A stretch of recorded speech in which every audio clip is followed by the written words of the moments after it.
দেখো এক ভিন্ন রূপের মা মনসা, সবাই দর্শন করো তোমরা সবাই বন্ধুরা। ও বাপরে কি সুন্দর লাগছে দেখতে। ওরা এখন কাজ করছে না তিতপুরে? এটা নাক, এটা নাগিন, না এটা না মা মনসা।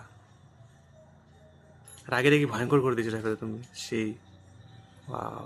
কলকাতা দিদি কলকাতা সাপের চোখগুলো হয়নি তো? সাপের চোখগুলো করবে না? এটা কি করবা? হ্যাঁ খুব সুন্দর হয়েছে। তো তোমরা অনেকদিনই চেয়েছিলে যে কমপ্লিট, তো দেখো এখনো কমপ্লিট হয়নি, সাজ লাগানো হয়নি, চুল লাগানো হয়নি। তো ওই যে এই রূপটা দর্শন করো সবাই।